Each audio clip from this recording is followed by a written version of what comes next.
Good afternoon, everyone. Welcome to our second webinar on logistics. And thank you for joining us today on how to significantly reduce delivery and collection costs for healthcare pickup and delivery service provider webinar. As we are adapting to the new normal with the COVID-19 global breakthrough, and as part of our digital initiatives at PTV IMEA, we are conducting a monthly webinar dedicated for logistics industry, addressing the challenges and helping you reduce operational costs by using optimization technology.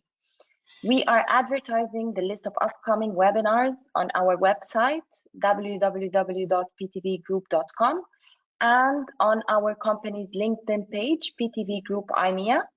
Therefore, we encourage you to follow our page and learn more about the upcoming webinars, online training offerings, and more. Now, during the webinar, we will be pushing out poll surveys, so we kindly ask you to participate. Allow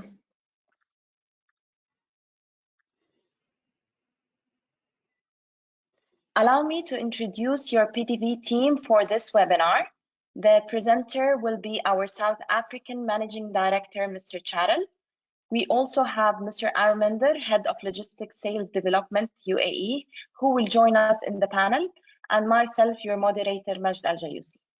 In case you have any questions, we encourage you to type in the question box during the presentation, and we will address all your questions in the dedicated Q&A session. Now, I will hand it on to Charel. Thanks, March. Sorry, I was a bit too quick. You haven't finished yet, but anyway. Welcome to everybody all over the world. It's interesting to see how many different countries are represented and who joins in. As March has indicated, we're going to talk today along the details along the actual healthcare facilities and share some ideas and ideas how to improve on cost savings and efficiency. So the first step, we're going to go a little bit, give you a little bit of background about the company, PTV itself. We're going to go through a bit of an introduction of the different healthcare service providers. We're going to deal mainly with 4 specific industry types. We're going to discuss the typical challenges that they have and how we can address those challenges. We're going to go a little bit more in the generic environment just to talk about some principles around route planning, policies and methodologies, how one can apply different methodologies and policies to effect a better outcome. We're going to specifically look at 2 solutions that PTV offers today. The one is the Route Optimiser cloud system, which is a standalone route optimization and scheduling system, and also cater a little bit more regarding the PTV X server product, which is in essence a black box type solution. I'll explain a little bit later in terms of what we mean by black box, but that means that certain components of our algorithms and functionalities can be built into third-party solutions or your own systems to make it more efficient. We're going to show you some case studies and results and benefits that we've achieved from some of our clients in the past, specifically in the health sector. And then if time permits, I'm going to quickly show you a few features and functionalities within the system itself, just to give you a better idea as to how everything fits together and what functionalities are available. There are on your panel, you will see options where you can post certain questions. We're going to leave all the questions till the end of the presentation, and we're going to try to leave 10-15 minutes for that. And Arminder will read up on the questions as it pops up, and then we can start preparing and make sure we address the questions relating to your specific inquiry. So please, as we go along, you can at any time post those questions. As Marge also indicated, there are 3 polls that we're going to run. You should have received the first one by now, just to give us a little bit more background about your business and your specific challenges and areas of concern. And then, at least we can address those as well. Now, in the first slide, just to give you a bit of information regarding PTV as a business, our headquarters is in Germany, and as you can see by the dots, we have offices throughout the world. We represented in every continent in the world. We have 800 plus employees. There's more than 21 subsidiaries on all the different continents, and we achieve a typical turnover of in excess of 100 million euros per annum. Our main thrust are 2 angles that we follow. The one is the traffic management side that we're not going to talk about today. The other division is logistics, and logistics is going to be the feature for today's webinar. We also have changed our terminology a little bit. We used to call it traffic and logistics, but the new name has changed to mobility for the traffic products and transportation for the logistics products. So just to give you an indication of the impact that our systems have in the world, we're talking about 30 million routes per day being used or calculated through our software. Geocodings in the region of about 20 million geocodings per day, and on average our customers save around 70% in total operating cost using our software. Travel times reduce in the region of 50% and 15% less emissions. So we try to make the world a safer and a cleaner place as well. Now, on the logistics side, or the transportation software solutions, we have these 6 products. As I said, we're only going to cover some of them. The first one is the PTV Route Optimiser. We've got 2 options available there. The one is the cloud version. That again is what we're going to concentrate on today. But there is also an on-premise version in terms of requirements. In some cases, bigger organizations prefer to load the software on their own servers to manage the processes internally. There's a product called Drive and Arrive, which is an ETA, estimated time of arrival, notification type system. It comes with a driver app, as well as access from users to see what the arrival times are of specific vehicles that's on its way to your premises. The PTV X server, that, as I said, is the black box type configuration of all our functionality that we can build into third-party systems.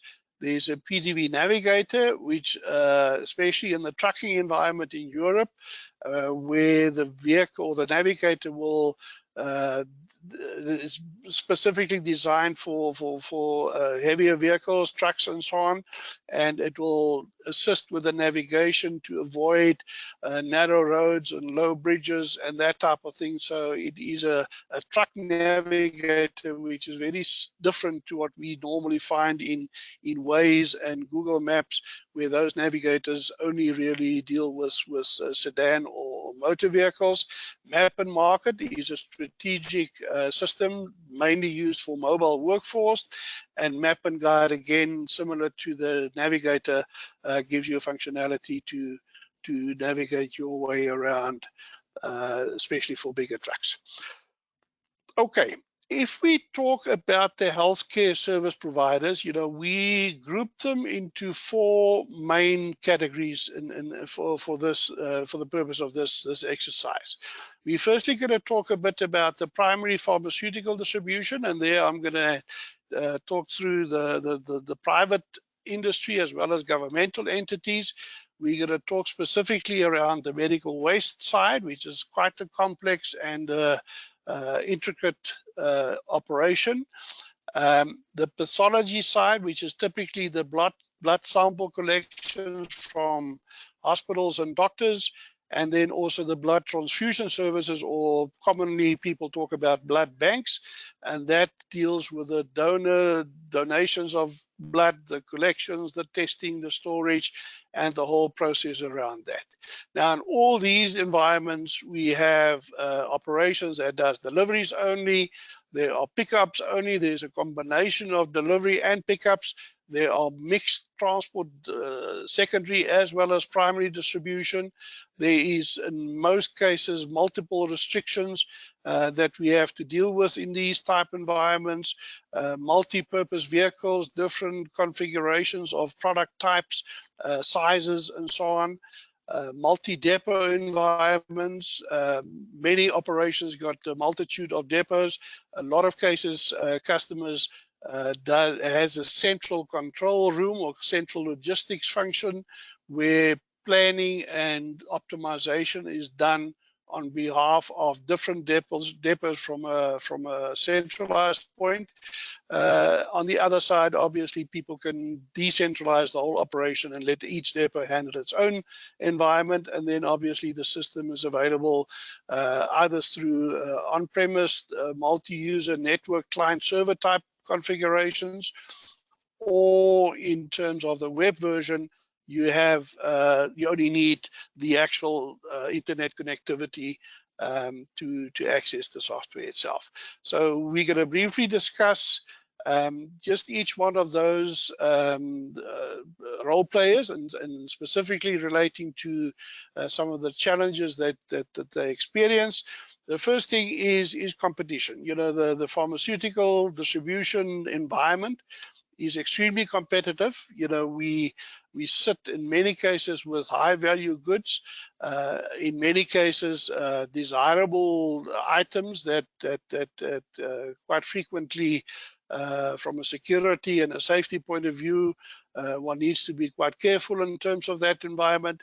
There is, because of competitors in the wholesale type distribution environment, we often see people saying that customer service is more important than cost, you know, so that we don't necessarily always try to save the number of vehicles used or the cost of operating.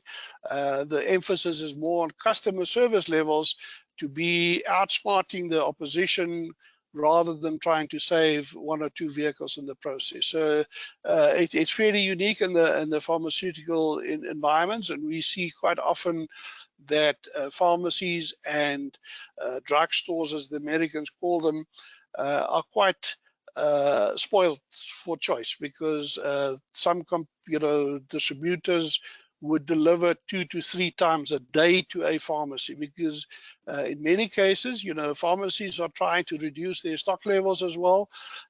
People don't want to have capital tied up in stock. So if you as a customer into a pharmacy and you have a specific prescription, you would like to have that product available, and not always is stock available, so that the delivery needs to be more frequent in terms of servicing the customer at the end of the day.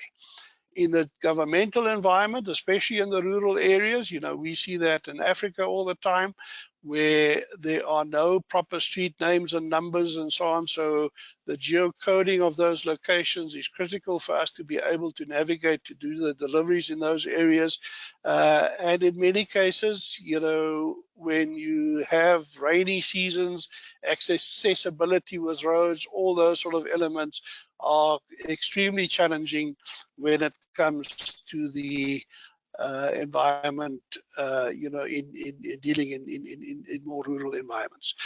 Inventory replenishment policies, especially in governmental hospitals and clinics, is not always the best. So there is a lot of challenges relating to the specific type of operation.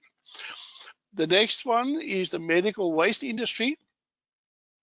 Again, they're mainly responsible for two operations: the delivery of packaging material, as well as the collection of medical or wet waste, as they call it. Now, you don't really want to know what wet waste is, but you can imagine yourself in any hospital environment with old needles after operations has been done. There's human tissue. There's a whole host of awkward and evil things that you need to deal with. So the medical waste industry, extremely specialized, but also quite competitive in terms of the process. So they have two operations. One is to deliver the packaging material, and then also collect the waste from hospitals and clinics. But there's also restrictions placed in terms of regulation that the two products, the dry, which is the packaging material, and the wet waste, should not be on the vehicle at the same time. Now, that presents its own problems because you actually then have to visit a site twice. So you first do all your delivery of the packaging material, and then on the return journey, collect the actual waste. Fortunately or unfortunately, the guys don't always play by the rules. So from an economic point of view, and I'll show you later on when we get to the demonstration, we can show you the impact, what it has if you combine the delivery and collection at the same stop or the same visit, or if you do it at the end, the impact that has on the number of vehicles and the cost obviously can be quite outrageous. So from an economic point of view and the sake of savings, people tend to want to do these two as a combined function to avoid having to visit a client twice. The other alternative is then to have separate fleets, where when one fleet only does delivering of packaging material, and the different vehicle then used for the collection of waste. In most cases, these vehicles are compartmentalized. So there is a dry compartment and a wet compartment. But as I said, just from design of a vehicle's point of view and the cost factors, one needs to look at what the best option is in terms of that. From a regulation and a statutory environment, it is critical that records are kept, especially with the demolishment or the actual incineration of the wet waste. Each collection is tracked. There's proper records kept. It's kept in terms of where it was collected, what was collected, and how it was destroyed, because especially human waste and actual old medicines and expired medication, your syringes, all those sort of things is extremely dangerous, and you cannot just dump that on a normal municipal dump site. So obviously safety and security is a major concern. So if you look at the typical operation, contamination, all that is extremely hazardous in a general waste site or dump site of a municipality. So this is typically what the packaging material would look like, and that's the cycle. The waste is contained within the containers. It's collected by a driver or a practitioner. It's gone through the whole circle, and the final point is the incineration and the actual destroying of the waste that was collected.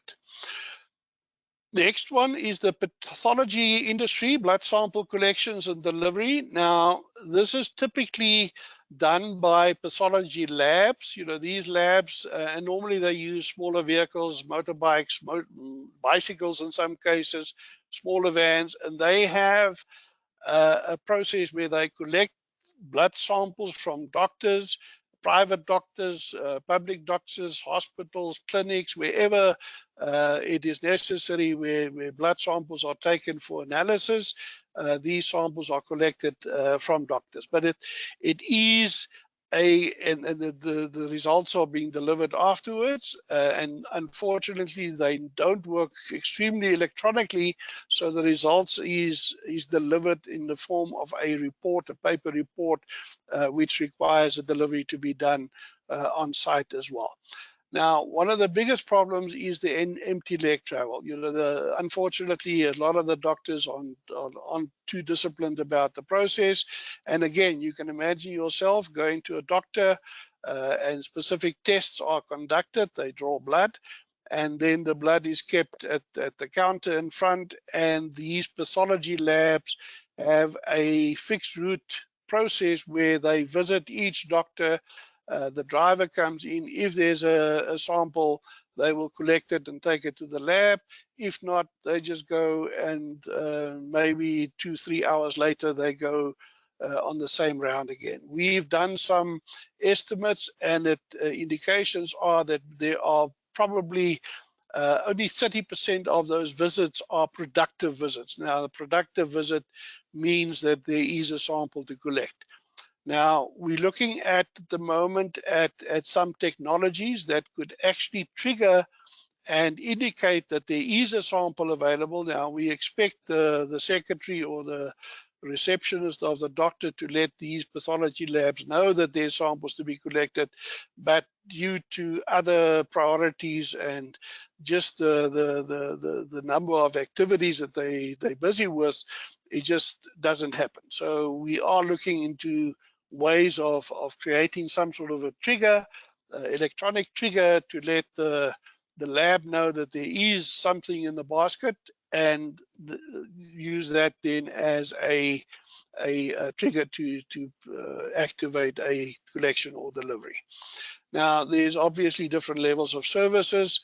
Emergency situations where the patient needs to have results or blood test analyzed because of the emergency situation or extreme illness or whatever the case is. So there's different stages or different types of services that are offered. Emergency typically on call, where somebody would specifically send a vehicle or a motorbike out to collect that specific sample. Stage 1 would in many cases be once a day, where stage 2 would be 2 times or twice a day that these drivers would make the rounds to go and collect the samples. The last one that I'm just going to briefly touch on is the blood transfusion services, which is typically the blood banks, where there's donations of blood taking place, there's collection, there's testing, there's storage, and there's a whole multiple operational approach. You know, first of all, in many countries, they do it in a public space, sometimes at universities or schools or a shopping center, where they have this campaign and they have a host of beds sitting in the area, and then volunteers physically come from the street or whatever and donate blood. So first of all, there's a delivery component of the equipment to go to site, the personnel, which is normally trained personnel, you know, nurses and sisters that needs to draw the blood itself. They need to get to these different sites. There's a collection of blood, the actual donations. There's also some restrictions in terms of the development of plasma products. Now, those products need to be in the lab in specific conditions within a couple of hours. So it's not a question of normal blood. So it just depends on location and the whole process around there. Every single sample that is taken, or every blood donation that's done, there's a small sample taken, and that sample is transported separately to a specialized lab to test for various types of illnesses and diseases, to make sure that the blood is actually usable. So depending on the location of these labs, it also needs to be there within 24 hours. So in some cases, that becomes a major challenge, and you can imagine all the planning that needs to go together with this type of operation. You know, there's sort of bulk deliveries of a truck delivering beds and that type of thing. Personnel normally in a different type vehicle configuration. The collection of the blood and the plasma is done in coolant conditions. So there's containers that are temperature controlled. The samples is a separate operation altogether, and in many cases that is handled by the courier industry as we know it, and then also the actual collection of the equipment afterwards. So, and there could be a multiple different campaigns running at the same time, different teams. So you can imagine the actual intricacies and the actual complications of trying to plan all these things at the same time. So it is not a simple process at all. So what are we looking at? First of all, how do we plan the futuristic tasks of our fleet? We talked about all these different operational complexities, the regulatory and statutory challenges. Everything deals around the human life, which is it's impossible to measure life in terms of money. There's multiple processes operational at the same time. It is not as simple as a typical FMCG operation where you've got a fixed client base and fixed products, and it's easy to optimize that whole process and do it from that angle. There's a whole host of different operational processes that happens at the same time. There's technological challenges around products and services. The competition is fierce, although it's a difficult market to enter. It's not any man off the street can't get into that sort of industry easily. And obviously with system integration complexities, it presents a whole host of additional challenges to the operation itself. Now, typically, if we ask the question, how do we do it? There's a couple of options. The first one is in-house product development. Now, some of the bigger organization has gone that route where there's attempts made to, especially on mobile technology, to be able to develop something internally. There's different generation or genetic solutions available, off-the-shelf products, and that's typically where the Route Optimiser cloud version comes into play.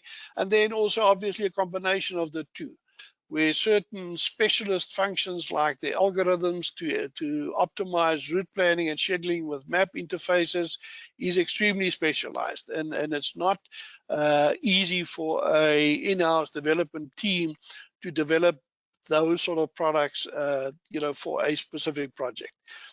We as PTV, this last year we were 40 years old, and I can tell you we spent most of those years trying to refine these technologies, and for a in-house development team to try and do that within a couple of months is physically impossible. So if we look at the objectives of what we're trying to achieve, so before we really decide on the method of how we do it, we need to understand why we're doing it. So the first thing, obviously, cost saving is a major impact in anybody's books.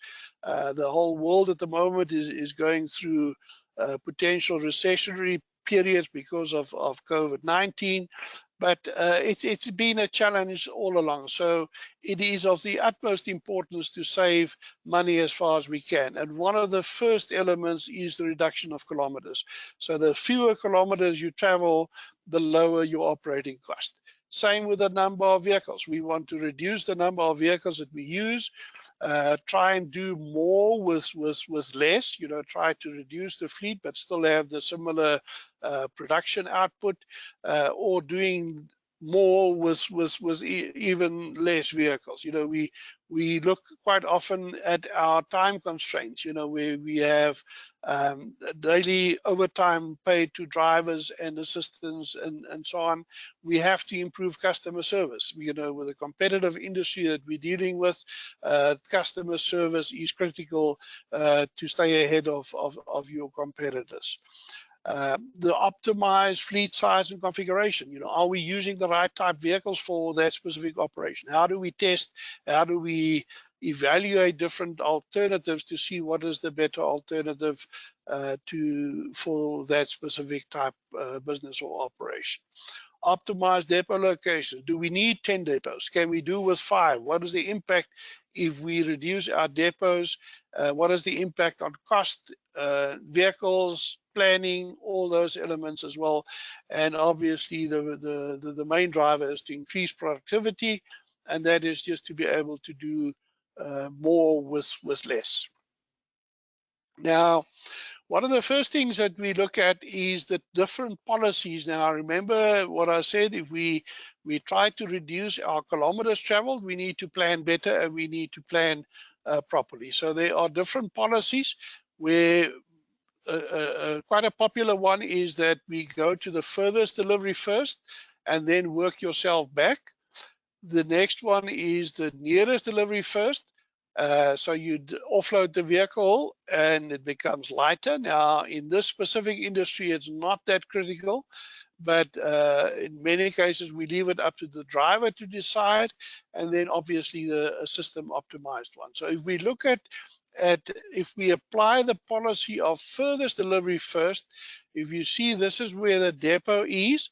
So if you go to the furthest delivery first, you go to the furthest point, which is point 2, then 3, then 4, 5, 6, 7, 8, 9, 10, and so on, and you work yourself back to the depot.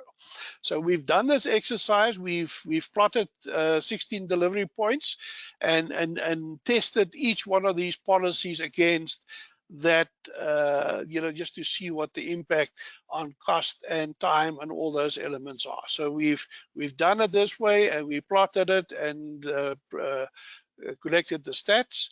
Second option is the nearest delivery first. So that's the depot where we start.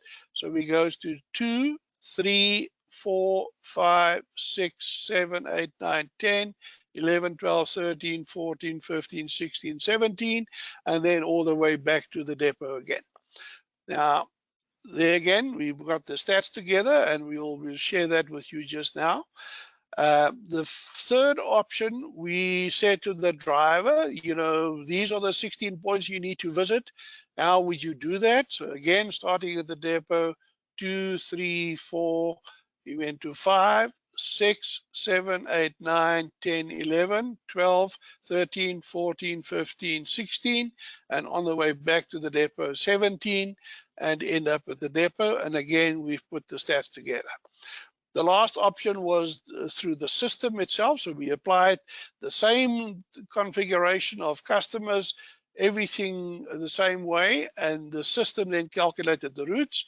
And this is what the system came up with: 2, 3, 4, 5, 6, back to 7, 8, 9, 10, 11, 12, 13, and back to the depot. So the one thing that you need to recognize is that there is no crisscrossing of routes across each other. So that's an indication. So we follow a circular pattern, or a bubble pattern, or lollipop, whatever you want to call it. There's different terminologies for this, but that is typically what we find in that sort of environment. Now, what we've done is just put a slide together with the different stats, the total hours. So the furthest delivery first, you see 7 hours 52, driver 7 hours 30, the nearest client first 7 hours 21, and the system optimized one 6:37. Driving time, again, all the different elements. I'll show you a next slide just now with all the stats itself, but just to give you an indication on kilometers, this one 118 kilometers, 104.98 versus 67 or 68. Total cost, and so on. So you can see the large differences in the different methodologies. Now, if we look at the actual stats itself, there's the 4 alternatives. There's the 16 drops, the routes, the total hours for each, the total driving time for each, the total kilometers, the average speeds, cost per hour, cost per kilometer, and cost per call. So it's then easy to compare the optimized route with each one of these alternatives. I'm not going to go into all the details, but just suffice to say, there is huge opportunity to make a difference, and especially in terms of cost. If you look at kilometers specifically, in this case, the furthest client first indicates or that 72% more kilometers traveled than what you could have done. Now, if you start looking at your budgets and imagine that you can save in that vicinity for every single vehicle in your fleet, it is astronomical. There's huge figures relating to that. If you look at the cost per call, cost per delivery, 24% difference, 14% difference, 17% difference. And this is typically how we can relate to increasing productivity and reducing our expenditure. Now, the typical benefits that we see is we're looking at least 10%, but often in excess of 25% on total operating cost savings due to using less vehicles, less distance covered, having the right vehicles in the right place, reduction of subcontracted transport. Quite often we see that where additional transport is hired in peak times, where with a little bit more efficiency, one would have been able to do it ourselves. Improve warehouse procedures and so on as well. Environmental benefits, as I indicated earlier, the carbon footprint. Part of the measuring or the calculation of the routes itself, the optimized routes, the actual carbon footprint of the vehicles are taken into account as well. Customers level service improvement, they get their deliveries when they want, at the right price, at the right time, with the right vehicle. Management control, better control of resources by linking sales with warehousing and transport systems, improved information flow, the reporting KPIs that's available, so we can continuously measure our performance with regards to how we perform plan versus actual performance in the whole thing. Now, just one of our clients is a medical waste company, and I just wanted to share with you some of the results that we've achieved after 1 year of implementing the system. Now, the results itself, what we did, we used the Route Optimiser system, the cloud version. We integrated to their SAP Business One. They have a Reutech scanning technology available on which the driver used to scan the waste containers that they collect. And obviously for record keeping, as I said earlier, the incineration process and the stats relating to that, all that is done using mobile devices or handheld devices and so on. So after the first year, in terms of personnel, we used to have 381 people. We reduced the personnel relating to the distribution operation by 20 people, or the impact was 5.25%. The fleet itself, we reduced by 10, so 79 to 69, a 12.7% reduction. Our customer service in full on time. Now remember, this is a delivery and a collection operation, so those figures are combined. The typical stats were in the region of 67%. We shot that up to 98%, which is a massive impact in terms of difference in performance. Very significant was the kilometers. They did on average 4.4 million kilometers a year. We reduced it to 3.9, which is 480 or nearly 11% in kilometers covered. So you can do a direct calculation as to what your running cost, your fuel, oil, repairs, maintenance, tires, all those sort of figures. It's a massive impact at the end of the day. The capacity utilization in terms of tons carried was very low at the beginning, and we pushed it up to 70%. But again, you need to measure it in tons, but this is mainly the collection. The packaging material are all done in cubes, so we could not really get a proper figure in terms of that result. But the very interesting thing is that during that year, the business itself increased by 39%. So we did all the additional work with basically less resources than what we had when we started. A lot of intangible benefits. There's obviously overtime, the internal controls, performance reporting, all those sort of elements are difficult to quantify, but they're all hidden results that one not always see exactly how it can be converted into dollars. Okay, so let's look quickly at the two types of solutions that we talked about in the beginning. The first one is the Route Optimiser Cloud, which is typically the process that we need to follow is, first of all, we need to generate orders or activities or tasks that need to be performed. Now, in the specific medical waste environment, it's difficult to ascertain, or one needs to look at the historic data, because when we import the collections to be done, we don't have an order value or size. We don't know exactly how many waste is available at each site. So what we did was we would calculate the historic collection volumes and weights. So we would then estimate that on a Monday, that specific client will typically have 100 kilos to be collected. On a Tuesday, it might be less, whatever the case is. So we continuously revisited in the ERP system the sizes of collections in the past, and we would calculate it on that basis. So the orders are then combination of ad hoc and contract orders. Now, ad hoc order is somebody phones in and say, I need waste to be collected. So those are obviously ad hoc, where contract orders are fixed arrangements with specific hospitals and clinics. So all that is combined into an order file.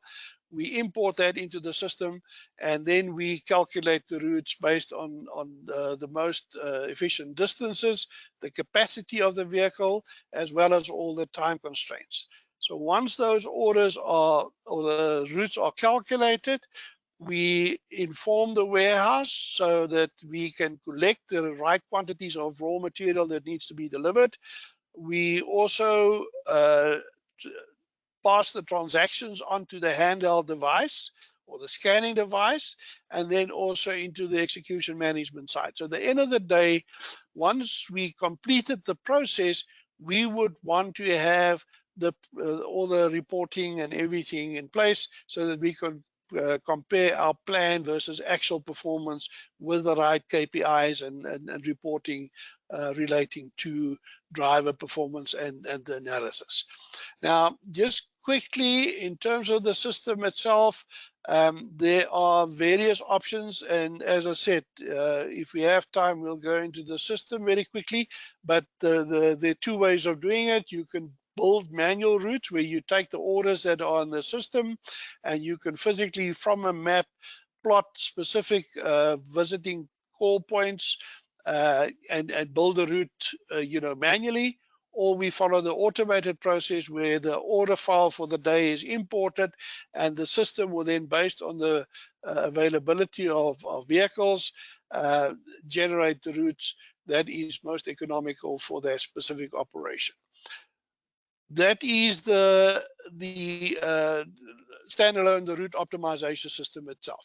Now, if we look at the X server, now this is typically where we would use all the different components like geocoding, the digital maps, the routing, the scheduling, the optimization components of what we see in the route optimizer system. We make these technologies available to third-party products. So you can, for instance, if you decide to design your own system or develop your own system in-house, or you make use of a third-party solution already, and there's certain functionalities missing, like in most cases, normal electronic POD type systems do not have optimization. They might have sequence optimization in the system, but dynamic planning and those sort of aspects are in most cases missing in typical off-the-shelf type electronic POD systems available. So we work with those developers to enable them to build these components into their technology. So you don't need to have two systems. You work with one system with all the routing and scheduling and optimization tools required already built into one system. So if we look at the previous slide, the process that we saw here is then obviously shortcut, and you don't need to have an import and export facility. Everything sits in your handheld with all the operational optimization, everything already built into the system that you would use. And as I said, that could be a third-party system. It could be pickup, deliveries, telematics, navigation, TMS type system, whatever. You know, there's a total flexibility in terms of how one can go about the development from there. I'm not going to go into all these scenarios, but you've got the control. You control the device from a central point. You've got the optimization that's pushed through your tasks, your task modules. So if you look at on the screen itself, this is typically one of our partners that we work with. So you've got a normal phone. The delivery is being planned in the system. You've got the schedules. The driver gets the instruction in terms of the sequence as to what he needs to do. He has en route navigation to get to the right points. He's got the sign on screen where the customer can sign for the consignment that was collected or delivered.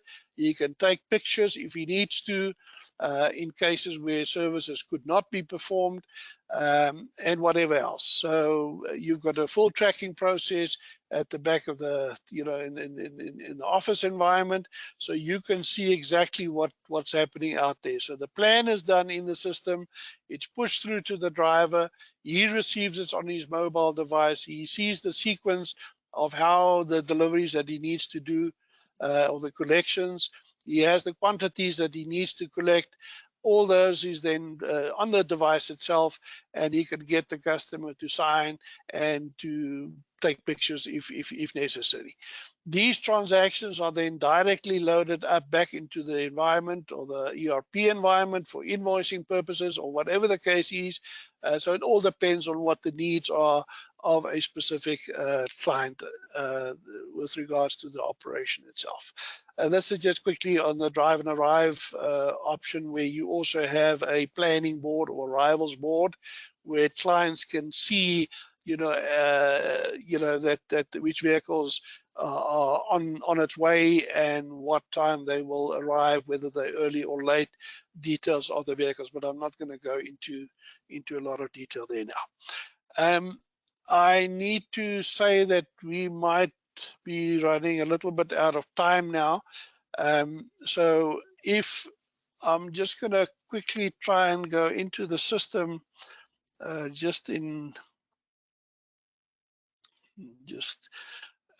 are there any questions that already been pushed through? So maybe if somebody can give us an indication so long.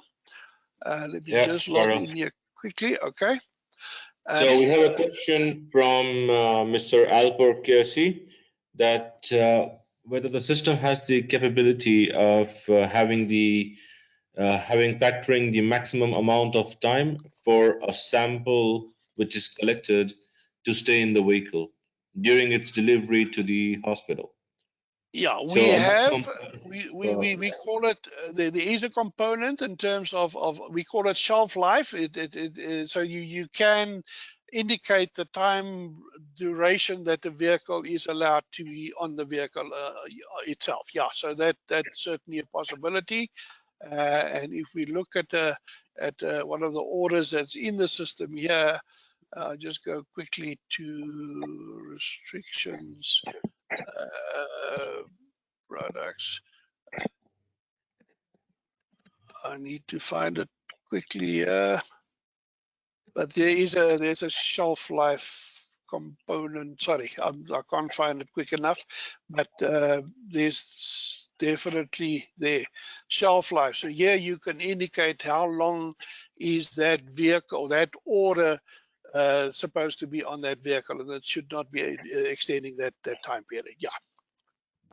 Great. Another question. I'm not sure if you have gone through it or we missed it. If there is a possibility to convert an order or quantity into a final quantity. For example, if we, let's say cartons, we're not sure what type of what size of cartons. All cartons are different size and different weight and different quantity. So is there a way that we can quantify them in proper pallets or CBM, etc.? Is there a conversion possible? Yeah, in the parameters itself, look, the vehicle or the load configuration. Can you see my screen, guys? No. Can you? Oh, okay. Let me just.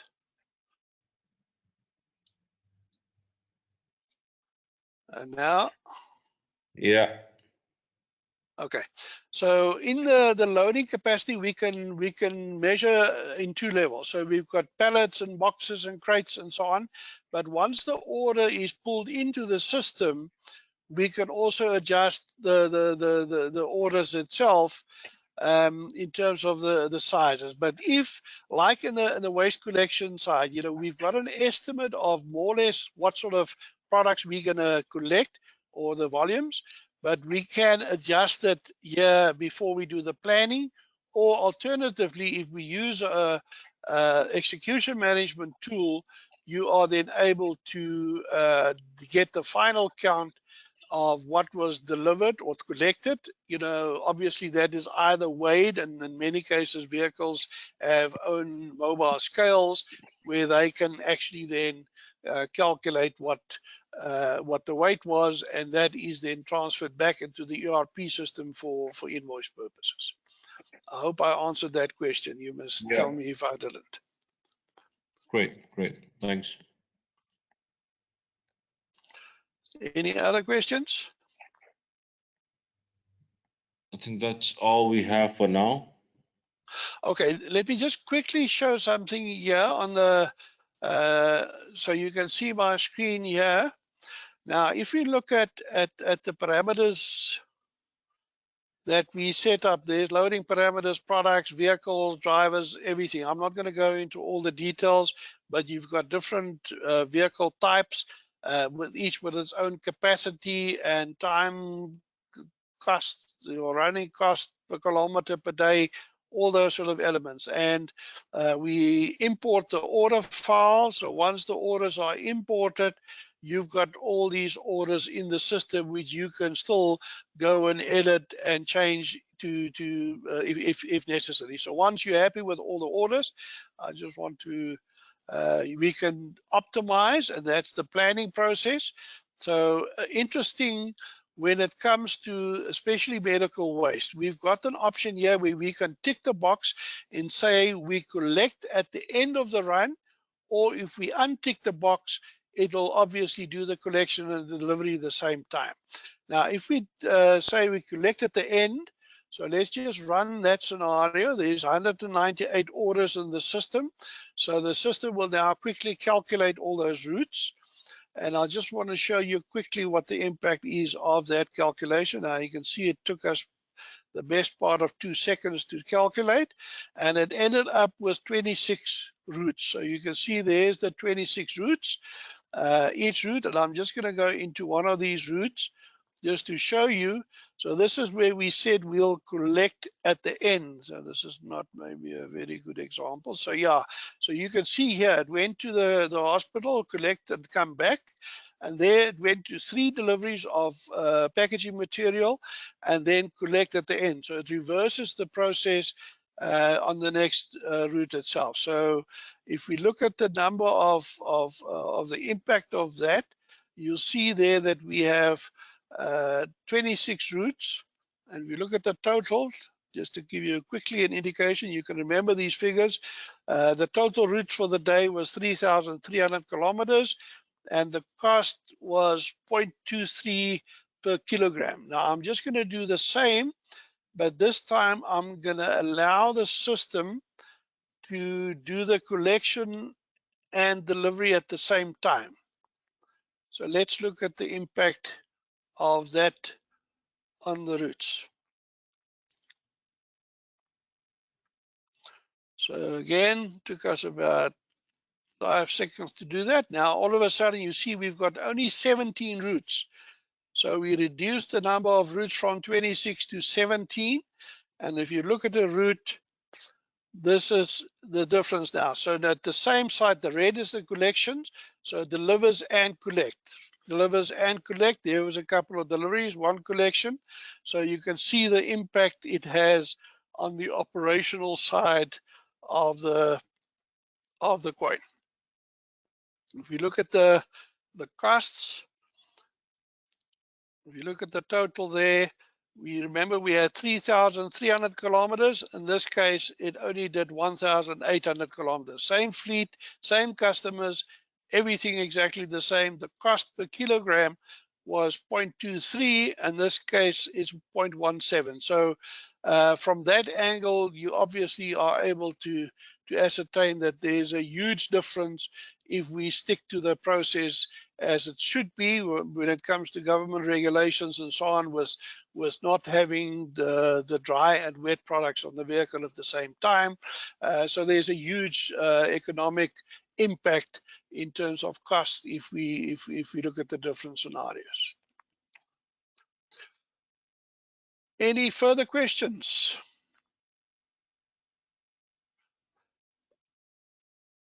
No, Charles, there are no questions. But thanks a lot for sharing the results about the latest poll. We see there are 75% of the audience have no route optimization software, and 25% are just using the to plan the routes only. That's A to B. So okay. I think, Cheryl, I think we can invite everyone to please have any questions. If you have any questions, please write it down, or do not hesitate to get in touch with us for further questions. And if you have same type of constraints as Mr. Cheryl described today, please do not hesitate to get in touch with us. I think our solution can better take care of all the constraints at once. Yeah, I think from my side, thank you very much. I know it goes quite quickly. I hope you could hear properly and could see everything that we showed you. But you know, this sort of thing, to try and do it all in 1 hour is not always possible. You know, that's quite a challenging one. But we can talk days on end on these sort of subject matters. But please feel free, if you want us to organize a one-on-one session, please make contact with either myself or Aminda, and we can arrange for a similar scenario with using Skype or Teams, and we can go in much more detail and spend a couple of hours show you exactly, and especially if we know more about your operation before the time, then we can adjust our presentation to suit your specific environment to show you what the potential impact on cost savings for you could be.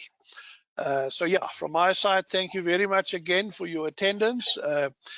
Marge has indicated in the beginning that we going to do it on a fairly regular basis, and I would also like to get some ideas from you as to what sort of topics you would want us to cover. So by all means, communicate with us, and you can find us on the website or just send a message on the screen at the moment with your questions, and then we can take it from there.